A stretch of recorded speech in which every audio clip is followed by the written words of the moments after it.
Welcome, everyone, to another episode of The Scuttlebutt. I'm your host, Sean Hall, Director of Programming with the Veterans Breakfast Club. We're a nonprofit in Western PA whose mission is to create communities of listening around veterans and their stories to connect, educate, heal, and inspire. You can find out everything there is to know about the VBC on our website, www.veteransbreakfastclub.org.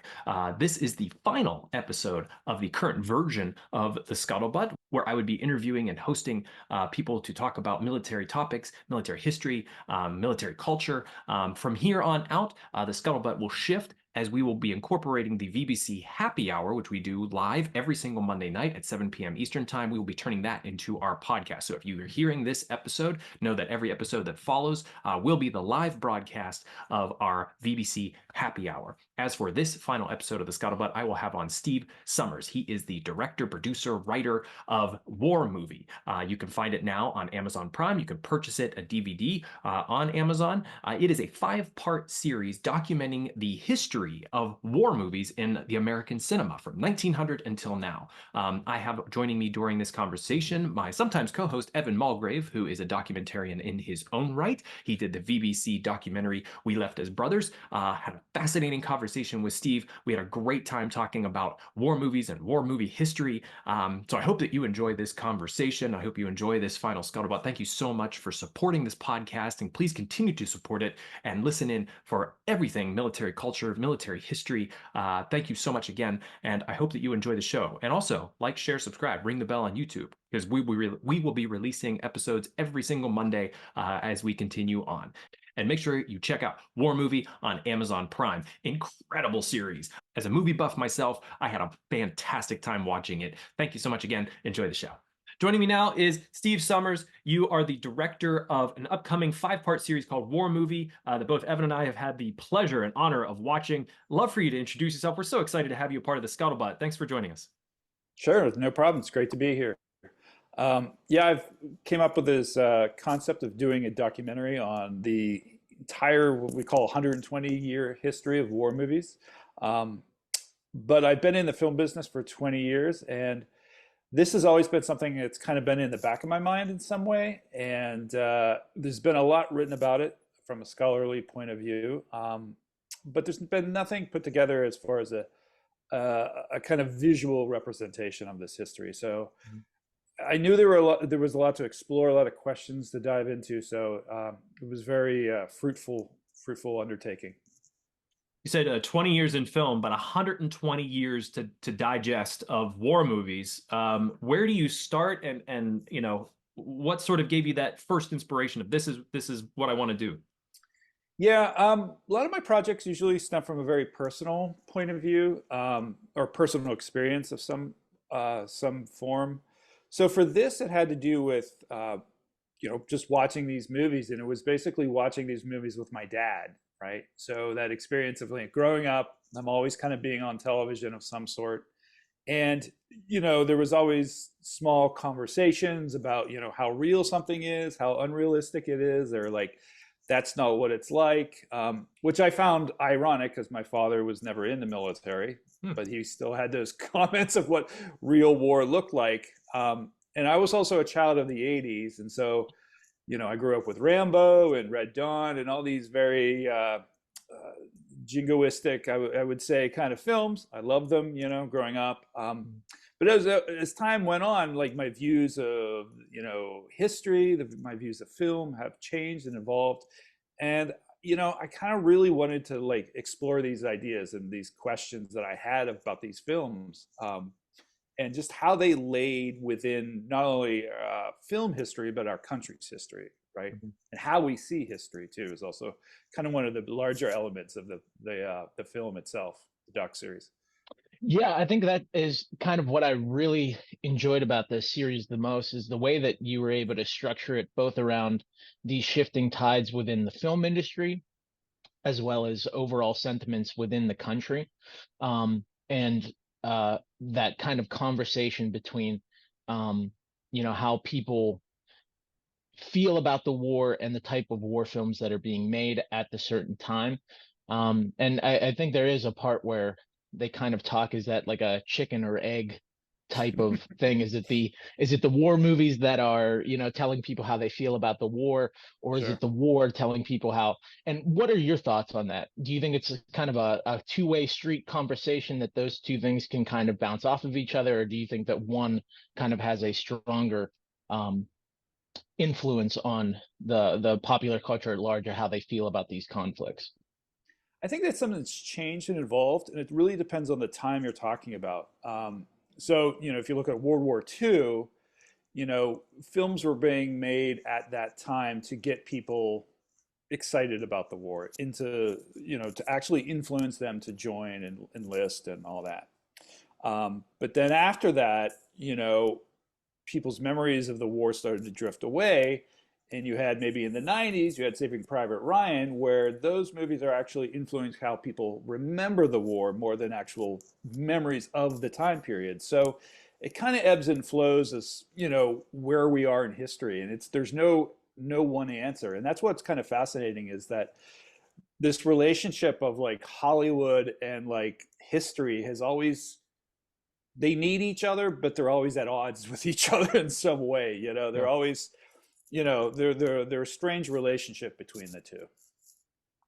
As you go back to like where your documentary begins in 1900 and Mhm. the first war films, was it at that time were they trying to just entertain, and war was just sort of the best way to do that? Was it the writers? What sort of like began that genre? It's just a curiosity. Like it's still today, right? I think it's still a interest in people seeing these experiences on screen. Mhm. Reenactments of these experiences, these stories on screen. Um, that's kind of been the foundation, and it really hasn't changed a whole lot since the beginning of film. Film was still new; they were still figuring out how to tell stories, and like how to present them. But I think for the most part, it was entertaining. It could be even, the first quote unquote war film was the Raising of the Spanish Flag, which is this very silly looking film of a Spanish flag coming down and an American flag going up. Um, but even that is like a type of propaganda in a way. Like even in the most earliest type of war film had a lean to it. So, you know, it, it always was entertainment, but it was also, there was also something to be said too. One of the things that I found interesting that I learned from the documentary is how many of it seems like the early Hollywood war films um, were by people that served. Whether it be Mm. like Audie Murphy being the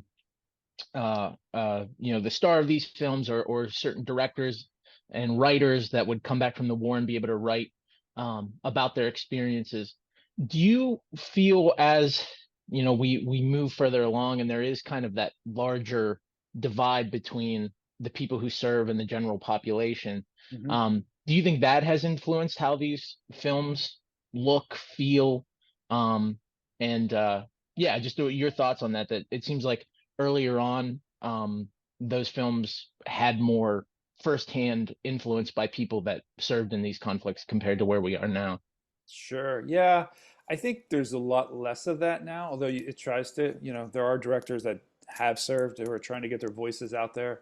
Um, I think it's tough now because we have 100 years of war films that we've seen, and that's almost the greatest influence more than experience. And so, like a lot of the people I talk to were like, well, what influences directors are the other war films, not actually the wars themselves, right? Yeah. Because they want to create something that is familiar to people to a degree, right? So they kind of have to go on, like the stereotype of the genre and things like that. It's rare that you get those films that really break the mold, right? From a veteran experience, um, and they're they're being made, and they're few and far between. But um, it's a risk for a studio to do that, to put something different out there. And I think that's a whole art, another discussion of itself, is like the studio influence on like what gets made and what doesn't, as far as like getting behind a veteran story, right? So what would you say in that sort of vein? But like, who has told maybe like the most pure veteran story? Because if you have veterans telling it, is it a more pure story that way, or have you found that in watching all these films, like someone who isn't a veteran may be able to shed different light on that?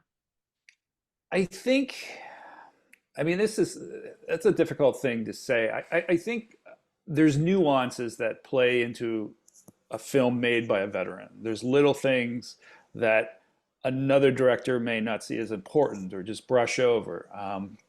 The one thing I heard a lot of, veterans talk about is just the boredom, right? The boredom of warfare or the military experience. And, a conventional director probably would try to get rid of that as much as possible. But I think a veteran may be like, no, that's a big part. In fact, that's most of it, right? Mhm. So in some ways, I think like those little things like boredom or just doing daily tasks are very important as far as showing what the military experience is like. But there are, filmmakers like Oliver Stone with Platoon who really like changed the game, and that's a different type of movie than what we saw before. And I think, once in a while you'll get those directors that really uh, bring the the boots on the ground, no pun intended, to the project, and really can shake it up and make it the way they think it should be seen. Mhm. I think it takes two things. Think it takes a veteran, but I also think it takes a good director, right? You can't just have one and not the other. I think, you have to have both. Or veteran advisors, maybe, like as we saw. Yeah, that's a big thing too, and the willing to listen to those guys too, and not, succumb to the, what may be more entertaining or more, pleasing to the audience, right? Really, Mhm. you know, showing it the way it is. So, I mean, as far as that single film that like is the ultimate, like, I don't know. I'm not a veteran, so I can't even really speak to that. I feel weird talking about that, but I mean, there are certain films that really, you hear veterans speak of quite a bit, like, Saving Private Ryan or Platoon, or Mhm. even like Black Hawk Down, which was not made by a veteran, but there was a lot of guys that were there involved in Somalia that were part of that film, so it really has that kind of characteristic to it. One of the things that I found really interesting is how quickly certain sentiments could change within the country in regards to how they um, take these films in, the type of sentiments that are in the films themselves. Um, like I think one of the most stark is end of World War II, right into the Cold War. Hmm. And Yeah, I just wanted to hear your thoughts on that, of those times, how quickly things shift, and what do you think are some of the reasons for that? And also, um, how does the industry respond in those types of situations? Like one of the most stark, I was talking to Sean about it, was like, having someone like Dalton Trumbo Mm, write kind of like a rah rah rah World War II picture, and then also write Johnny Got His Gun, and right. yeah, just how those sentiments change the way we look at these films and how these films are made. Yeah, I mean, coming out of World War II, that shift, going into the Korean War and then Vietnam, I don't think it's as quick as we think it was. I think, it took a long time and a lot of, I don't want to say the failure of the Korean War, but the social questioning of the Korean War, or the like misunderstanding of the Korean War. And I think like just how the people saw the Red Scourge and going after communism and all that is not a as clear cut of a war, the Cold War, as it is like going after the Nazis. And so like it's drawn out, it's a long time, it's not defined, we're going after people in our own country, and so it becomes like this whole different thing. And so I think people's attitudes started to change because of that. And I just think people, after years of being preached, with the World War II movies, you started to get veterans that actually came home and told their experience and told, like those movies weren't the, ideal of what war is like. And so you start to get truth coming out, and it's wakens people up to what's going on. And so, but Hollywood at the end of the day is there to make money. Yeah. So, they're going to go whichever way the wind blows. There are, like I said, there are times when you have a director come out and make something that is like, going against the grain of saying whatever the grain is at that time, right? So I mean, I think it's challenging for like directors to come out and have films that are truly original, speaking to whatever they want to say as far as what they see as the war experience. I think it's very difficult for them. Where did you see those types of shifts happen as you developed the series? Was it always a 5-part series that you were planning, or did it sort of become that? And did you see that did you see patterns emerge as you started putting it all together? Yeah, it was originally supposed to be just 1 hour and a half, 2 hour documentary, but then it just kind of like grew, like history. I couldn't contain it in 2 hours. And so it became 4 hours, and then it became 5 hours. But yeah, because, the story needs to be told as a complex thing. It can't be just simply laid out as, in a 2 hour thing. Or, I mean, it wouldn't be fair. It wouldn't be fair to the subject matter to put it in 2 hours. So, I really wanted to get into these questions, and I can only do that in a 5 hour format. And I think they deserve that time to explore. I think it's, again, unfair to go through them quickly. But, like that, you talk about patterns. I don't know if there's patterns. I see it as like an evolution, more or less, right? Going from like, silent days to World War II to like, post World War II. And that changing attitude of film, how we see history, I think really is what motivated me to drag it out to the 5 hours, is because like, oh, there was so many nuances in here that we can see of today happening back then, and like how we could learn from that. What would you say was the biggest leap during that century in technology that really pushed this genre forward? Was it Technicolor? Was it sound? Was it, special effects?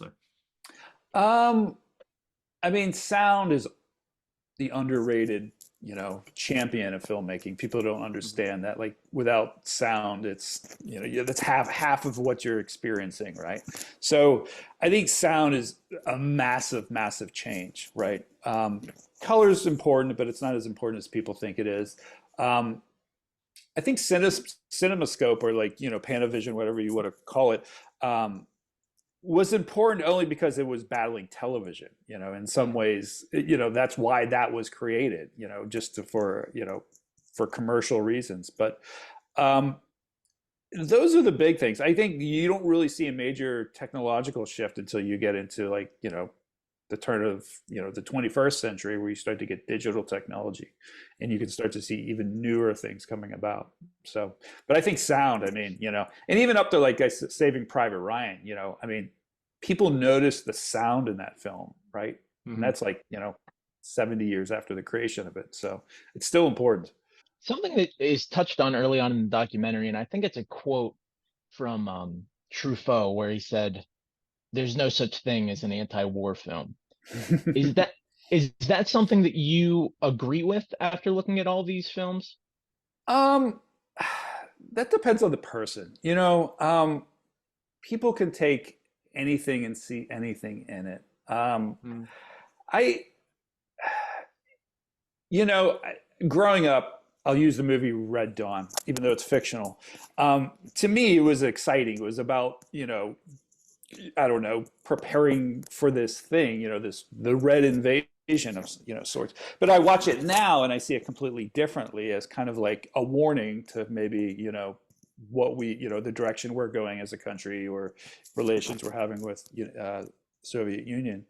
But I think, I think most directors and most veterans want to put across the idea that, this is a warning, right? All war films should be a warning, even though if they're a story of heroics and stuff. At the end of the day, they should be a warning of we need to avoid this as much as possible. But there's also this thing of where like innately warfare is exciting on screen, right? And so you Hmm. have this, again, very interesting conflict of things of like, no, we shouldn't do this. We shouldn't, try to, get our nation to do this. But hey, do you want to watch this? Like this Yeah. horrible violence, right? So Hmm. it's a genre that's always in conflict with itself in a very weird way, right? Hmm. What I found really interesting is I never had thought about it until really watching through the documentary was we have tons of World War II films and part of that is the propaganda like you mentioned trying to get people to enlist but as you get into sort of the obscure of Korea what not really knowing what the war is about in Vietnam I didn't ever put two and two together that the the reason there may not be as many of those films is because they were a bit confusing that we didn't have a clearly defined you know good versus evil. We had the communism, but we were also still questioning why we're in Vietnam. In addition to Right. that, also that everybody had a TV and we were seeing the war every night, so we didn't need to go to the cinema to watch it. Yeah. And I found that to be really interesting that the American public and how Hollywood sort of understood that and how they dealt with it, in those eras and what films they were willing to produce. But then after we got through a certain amount of time, then things like Platoon would can be released because people wanted to go and watch a movie about that war that really they just experienced. Yeah, to me, that the Vietnam era is by far the most fascinating because it's Mhm. really the sea change of the country as far as, television's coming into home, right? As a country, we become more media savvy. We're aware of what we're watching is not just, all reality, Mhm. we see behind the curtain, so to speak, right? Um, and so, yeah, you start to see, Hollywood trying to keep a distance. Like, part of, John Wayne wanted to, he created Green Berets and he wanted to play the traditional game, but that didn't catch and people didn't, it was successful, but people didn't get behind it like they did, like the stuff in W2. So you start to see this real, like, we don't know what to do. There's a real confusion about like, how do we explore this thing, um, and how do we address audiences that are actually split in the country? And they Mm. didn't, they just avoided it for during the war itself. It was just like, nobody wanted to take it on because they thought it'd be a failure. And to me, that sea change of the country is interesting because we're I feel like we're maturing as a country, right? We're coming out of World War II, which was, a very necessary war, very clearly defined, and we're coming to something that's a lot more gray, right?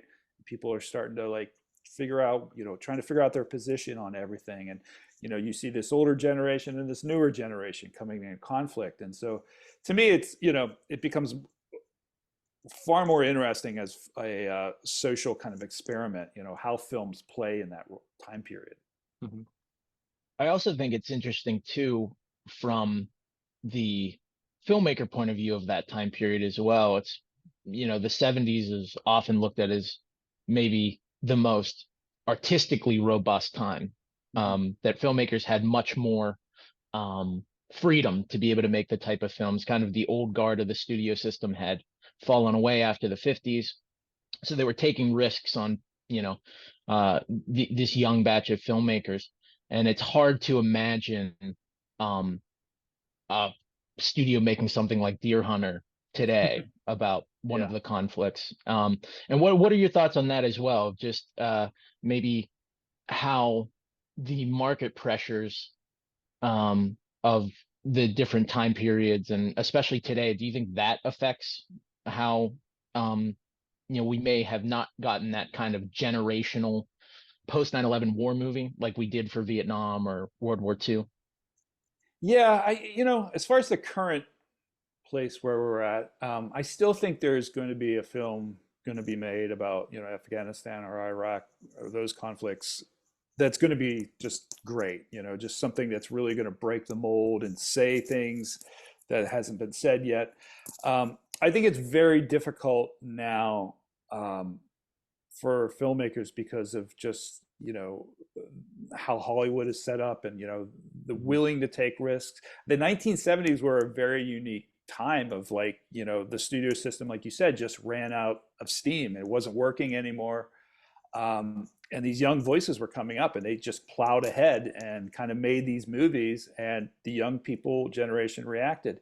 You don't have that same type of film audience anymore now. You don't, we have so much visual media influencing us from so many directions, right? Podcasts, and YouTube, that to have that kind of, like, momentum behind one film is kind of, would be very difficult now.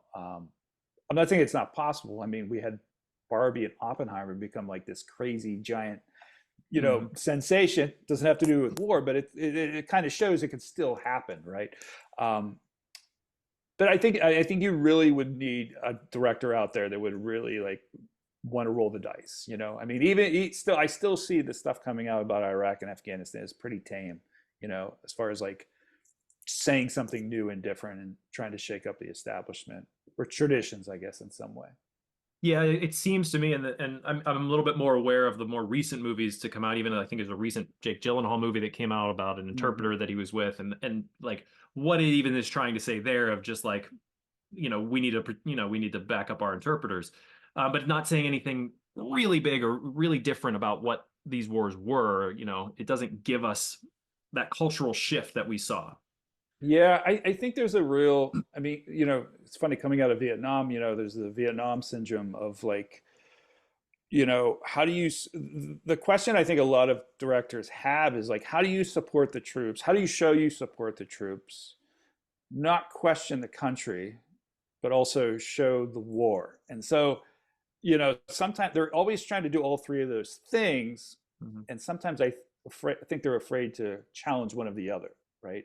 Which sometimes these earlier 70s films did. They really, like, questioned, why we were there, all of that stuff. So I think they're trying to, answer to too many masters in that way. And I think if you're going to be, make something good, you really have to have a one direction in it and kind of move forward with that. Evan, you had mentioned before that you were sort of you liked the film industry history. And and you said, like, yeah, we've had documentaries about, there's all these horror films and how those have developed over the years. Has the war movie genre helped push Hollywood forward more so than maybe other genres have? I mean, I think they have. I mean, you look at in every era of these films, you see great masters making them. You don't see that with every other genre. True. We like the early years, you have, guys like John Ford. In the 70s, you have Coppola. And even into the 90s, you have Spielberg. So I think that the war movie does help push film forward and these new innovations, mostly because of the talent that they attract. These like American masters that really want to be able to put their stamp on not only that genre, but what the genre lends you to be able to say, I think. I also think it's a a notch in your belt to make a war movie, right? Again, that's the whole thing, is like, okay, I'm ready to make my war movie, right? Christopher Nolan with Dunkirk, I mean, he waited a while and then he's like, it's time I do this, and it's like, that's totally different than Batman or all the other stuff. It was like, he wanted to do that. And I think for some reason, directors want to take on that, like, just massive, storyline and political storyline that war entails. And it's challenging, and it's like, it's large, it's not a romantic comedy. It's like, it's like King Henry in a way, Shakespearean, like yeah, it is. It deals with so many extreme things that, it's seductive.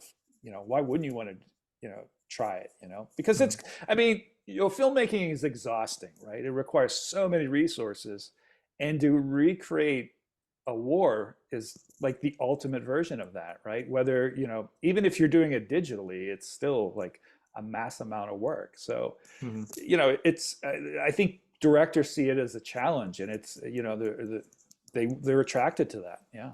and it was a massive amount of money in certain eras when they would film these battles, because it wasn't like Troy where you can CGI some of this, Yeah. these thousands of soldiers. Back then they would put the camera up on a crane and have 1,000 extras running at each other, it Yeah, seemed. they would get military. They go off to some other country and hire their military to like dress up in costumes and represent whatever it may be, Napoleonic Wars or what have you. So yeah, I mean it's there's a little bravado in that, a little cheesemo, but I think that's what makes films great sometimes, the willingness to like let's do something that's never been done before. Mhm. We both, Evan and I, loved the experts that you brought on to talk about this subject, and an expert yourself. In going into this, when you first started producing it and directing it, writing it, what was the thing that you thought you knew most about the war film genre that you learned later that kind of changed your mind? What was maybe the biggest thing you learned during the making of this? Um, I mean, the deeper you dive into something like this, there's just nooks and crannies that it's always surprising. But the honestly, the best thing hearing was the veteran experience from the different guys I talked to that had, that were either involved in filmmaking in some way or film history in some way, and just how they saw these things and how, you know, these things represented their experience. And how they see them today. Do they still watch these films? Do they enjoy them? Do they not enjoy them? And I still like talking to veterans about that because to me, that's like, there is no other genre that does that, right? There's Mhm. no other, like, horror is awesome, I guess. I'm not a horror guy, but, like, there's nothing else it takes from a personal experience and, attracts people as much as war films. And so, I've talked to some veterans that are just love them and watch them still, even though, they've gone to battle and whatnot. And some that are just, they don't want to waste their time on it because it's not so much about bringing bad memories up sometimes. It's just like, that's not how it is. And you can never recapture that on screen. And so Mhm. to me, that kind of like span of interest or disinterest is very unique. And I really enjoyed talking to those guys about What are some of your personal favorite war movies and it. why? I was going to say um, by era. I wrote that down because by era, I was like, well, if I was going to narrow it down per era, like what should I focus in on? yeah. I mean, what I love, I'll do by era. Silent film's a little tough, because of course they're the great ones, but I think when you look at the silent World War I films, like The Big Parade, it's pretty amazing because it is such an anti-war film. It's big, it's beautiful, there's a love story, but there's also about trauma.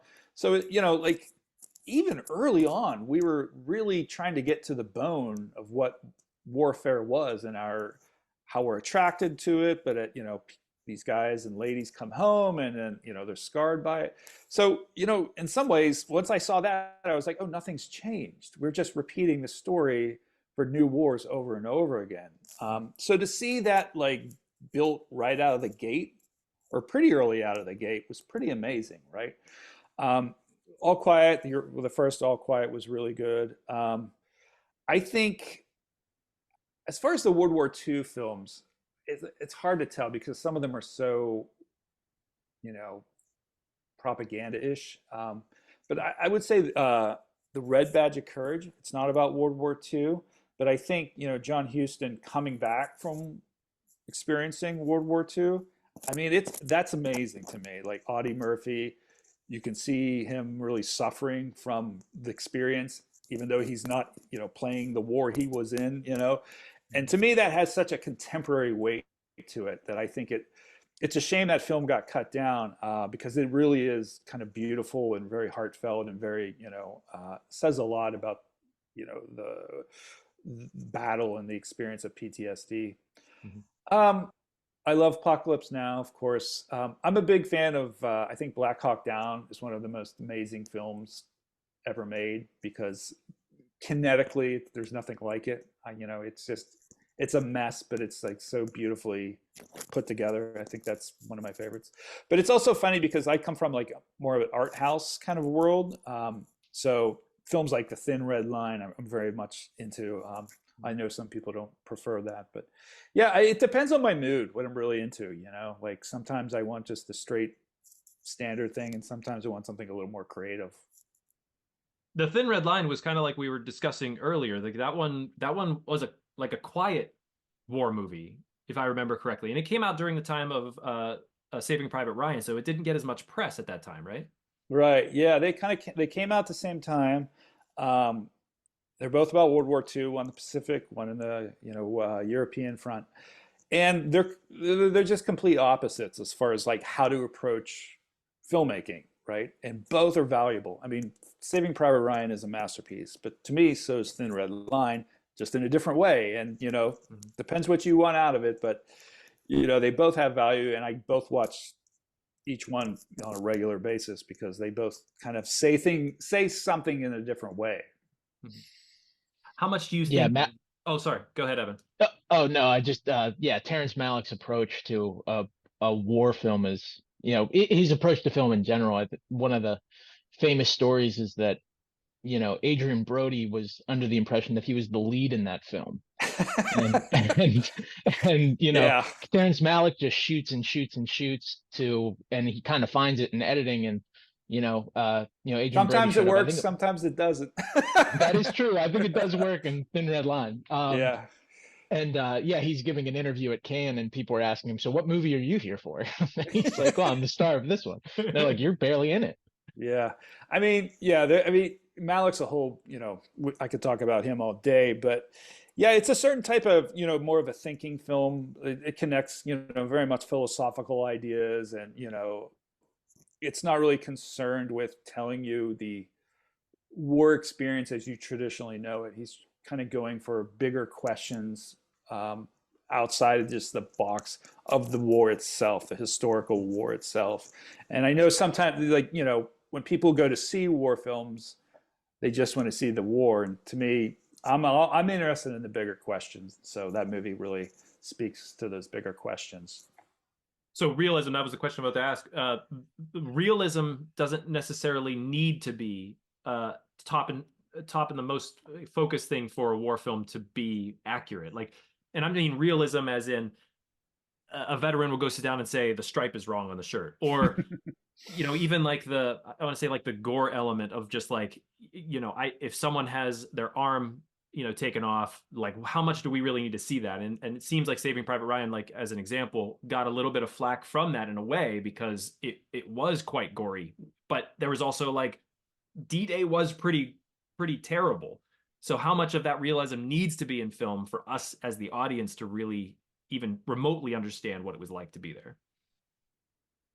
Um, I think I generally don't need the violence. I think for me, creative filmmaking is about other things. If you want the war experience, I think this again, this is from what I've heard, talked about people, is way more complicated than just seeing a guy's arm blown off. Like there's Mhm. so many, little factors of, what that is. Um, and to me, if you can walk away, if the director can make you walk away with whatever they have their intention is, whether war is terrible or the story of this person being this great hero, then they've succeeded. It's when they start to get into gore and stuff like that, as far as like it's to like you know to fill in the blanks because the story they have is weak, and they're trying to juice it up to make to fill in whatever they're lacking in the other parts of the story. So to me, I don't. War has that stuff and it needs to be there to some extent, but that shouldn't be why we go to war films. Yeah, I remember during the documentary, it was highlighted at one point. I can't remember what film it was, but the gentleman rushed an enemy position and picked up a half Yeah. of a body to use it as an armor or like a shield. And they were like, in a war film, suddenly that just takes you out of the whole thing, and you're like, wait, like this seems completely unrealistic now, and now you've lost me as an audience member in a way. Yeah, that was Hacksaw Ridge, which Hacksaw is, Ridge, yeah. a great story and actually a great movie, with the exception of that part, um, about a great man. But yeah, it's just, and that's increased through history, right? That's become something that's more and more like we feel like we need to have it in our stories. Again, look at, Dunkirk by Christopher Nolan. I don't think there was hardly any blood in there, and that's a, incredible film. Mhm. So, it's an excuse as far as I see it as a creative filmmaker. And it seems like things have shifted in a sense. We bring up Christopher Nolan and like the idea of like Dunkirk was very different than Batman, but it's also made the argument in the documentary that like our superhero movies now sort of taking over that the war film genre. Like now we need, and I remember hearing that said, it was like now we need our soldiers to be super soldiers, and now we need to have like bigger battles against aliens because maybe telling a personal story of a soldier in Vietnam is not what the audience is currently looking for. Yeah, I mean, that's a why we've gone this way is pretty complicated. I think it primarily has to do with you know, I think the Iraq and Afghanistan wars were so, complicated and gray, and they went on for a long time that, we were looking for simplicity. We are looking for, I mean, we even went back to World War II films, but we can only do that for so long. And so superheroes are black and white. We can go that direction. And so I think, they kind of filled in that gap of what we needed, or we felt we needed, as far as the kind of, good guy versus bad guy scenario. Um, so that's why I think they're there for the most part. Mhm.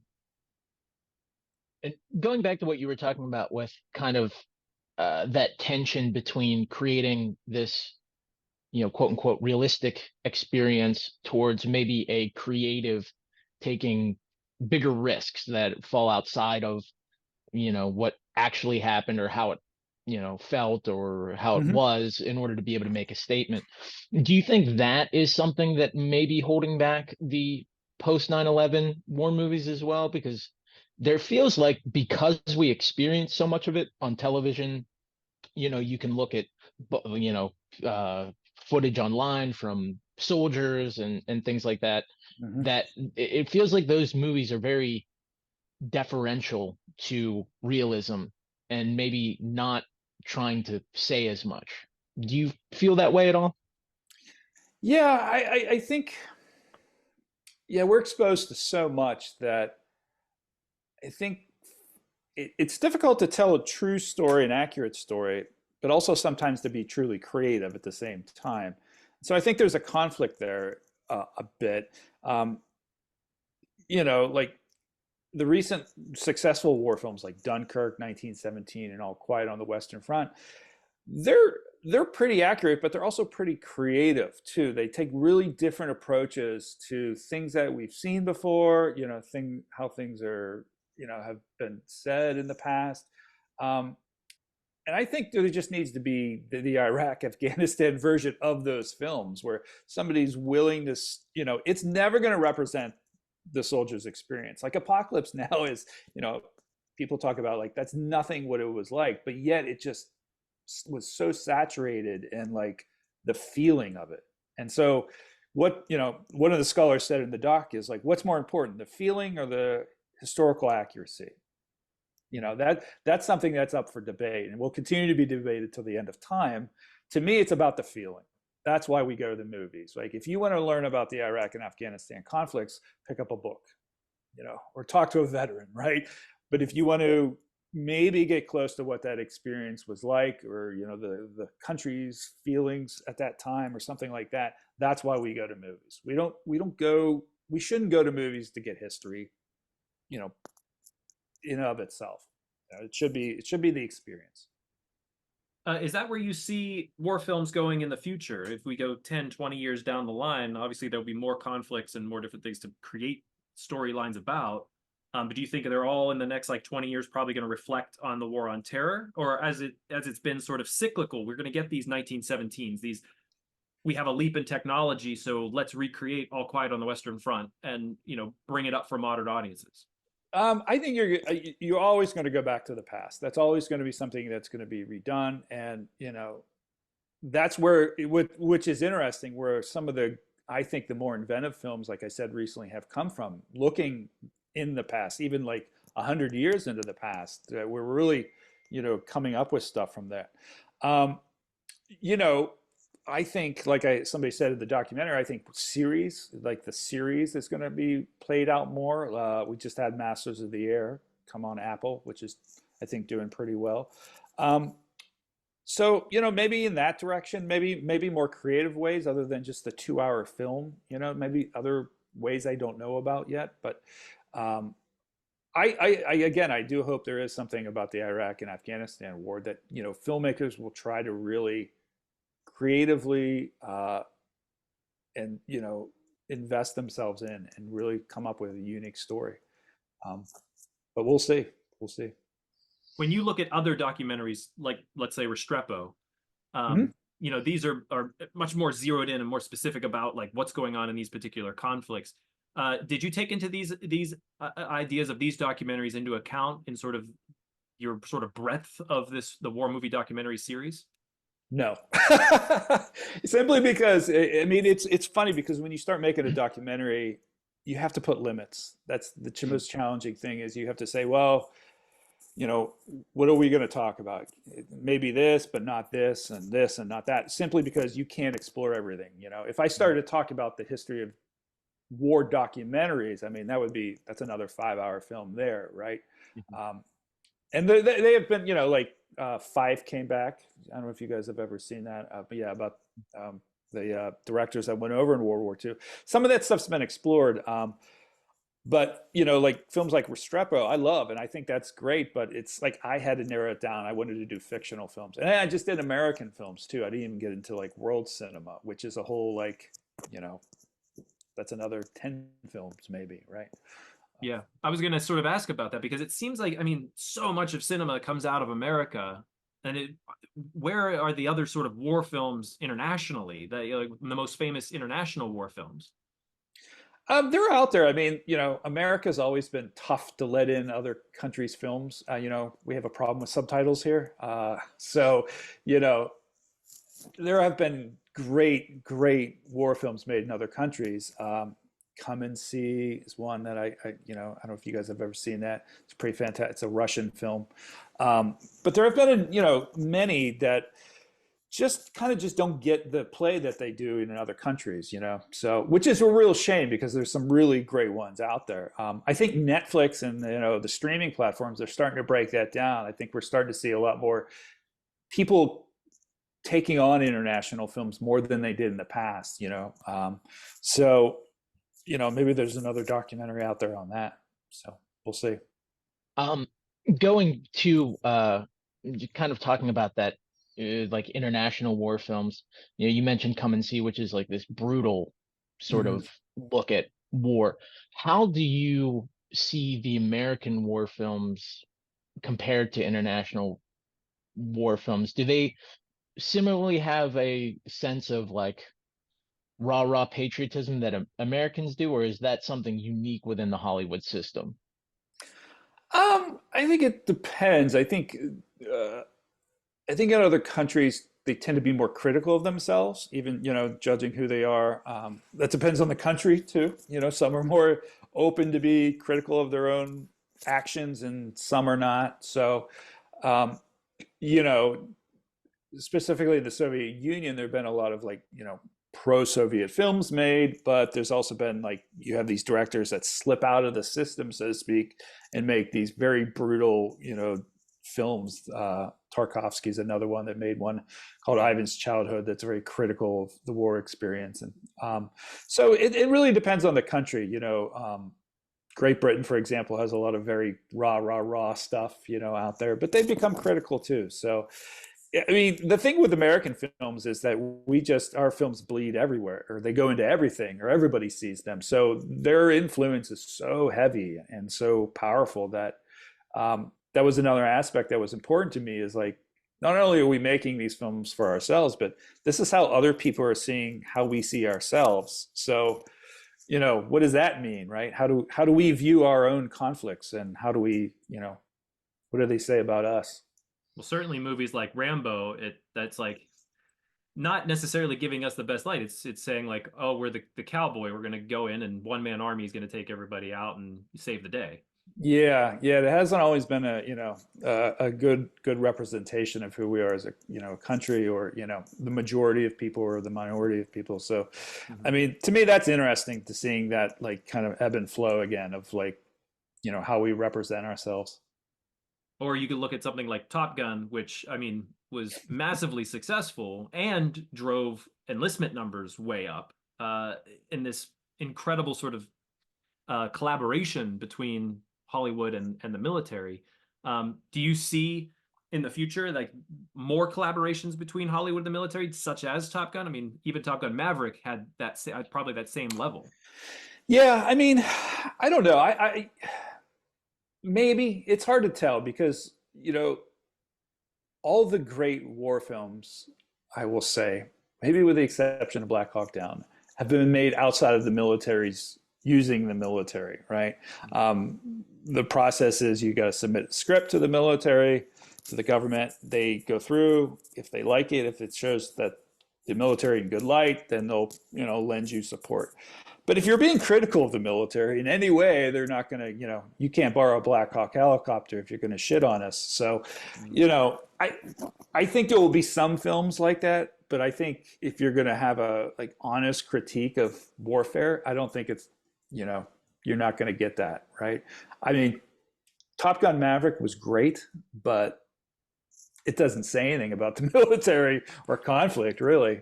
That's it's just sexy planes and stuff. So, but which is great, I mean, that's what it went out to do, and it succeeded. So, That was their goal. that's their goal, man.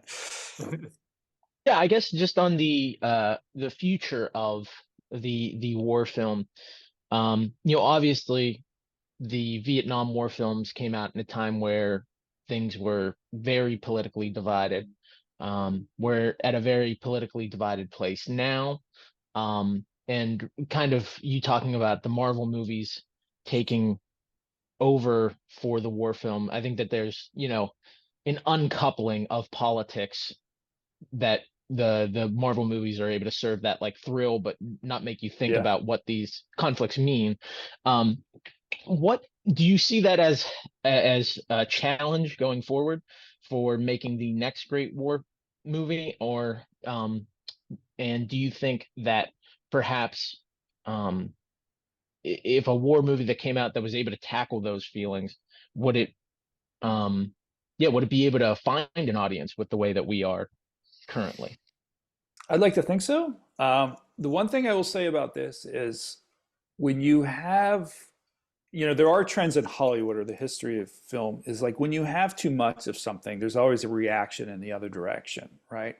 And that's my hope with the Marvel movies. Like, I like the Marvel movies as much as the next person, but my hope is that they cause a reaction. And I think we're starting to see it in filmmakers to you say, I don't want to do that. I want to make something that says something really, truly something unique and from the soul, and they'll go forward. And people are getting tired of this stuff. They're tired of the same repeated storylines. Mhm. So I think audiences will want that eventually. I think it's difficult now because of streaming and all of our media devices to find that concentration of getting everybody to look in the same direction, so to speak. I think it's a miracle that Barbie and Oppenheimer were as big as they were. That was like a weird confluence of things, right? Mhm. Can a war movie ever do that again? I don't know. There's so many factors involved with it now. I mean, it's a lot more complicated than it ever has been. So it's like it'll be interesting to see which way the wind blows. But I'm hoping that filmmakers do that. Your five-part documentary, war movie. When is it releasing, and how will people be able to watch it? You can purchase it now on Amazon, stream it through Mhm. Amazon Prime. You can also get the DVD and Blu-ray through there. We're also looking for another home, so keep your ears peeled. We're hoping to get it on another streaming platform. So, yeah, it's out there now. Excellent. We will provide a link down in the description for anybody watching or listening. Check it out. Evan, I know I won't speak for you, but personally, I loved it. You had mentioned that you really enjoyed it. So please, if you're listening or you're watching, check out War Movie, the 5-part documentary, and watch the whole thing because there's so much that I learned from beginning to end that I had no idea about in the film industry, how it developed, what was being said, the propaganda. And as I mentioned to Evan, that Hollywood kind of got a bad rap, that they sort of said, okay, we'll create all this propaganda. And then the government was like, well, you're all commies, so we're going to come after you now. There's a whole bit of drama. It's almost its own movie just watching it. Evan. Yeah, I think it's a fantastic project. Yeah, if you're a war movie fan, it's definitely worth a watch. If you're just a film fan in general, interested in certain movements within film history, it's worth a watch. And yeah, fantastic project. I highly recommend checking it out. Thank you. Steve, I want to give you the final word here, but what do you hope that somebody takes away from watching this series? As a filmmaker myself, my big thing is about opening up dialogue and dialogue between people and ideas. And, information is good, but it shouldn't just stop there. It should, make you start to question what you see, question, not question the veteran experience, but maybe become interested in it more. It's just how all these things kind of interact. And that was one of my goals with the film, is not only to show the history of this stuff, but people that have been there through their own veteran experience, how they react to these movies, and maybe how we should see them in the future. Excellent. Well, to our audience, please like, share, subscribe, ring the bell on YouTube so you're the first to know whenever the Scuttlebutt releases new episodes. You can always reach out to me, Sean, SHAUN, at veteransbreakfastclub.org with any thoughts or comments, questions. And I would love to have you back on, Steve, in the future. That'd be great to catch up with you again. Evan, I want to thank you again for co-hosting this episode of The Scuttlebutt. And to our audience, watch out for more episodes in the future.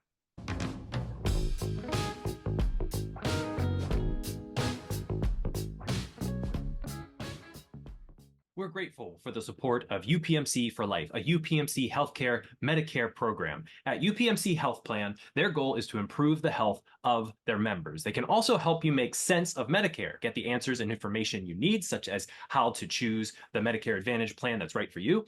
UPMC for Life offers a wide range of affordable Medicare Advantage plans, and you military veterans can save money and get more benefits with your Medicare plans. UPMC for Life has plans designed for veterans by veterans. The type of coverage you have from your service may help you decide which plan will be a good fit. If you have TRICARE for Life, UPMC for Life PPO Salute may be a good fit for you. You can view plan options, including their prescription drug coverage, compare costs, and learn about all the benefits you get when you choose UPMC for Life by going to upmchealthplan.com/Medicare. Thank you so much, UPMC for Life, for sponsoring the Scuttlebutt.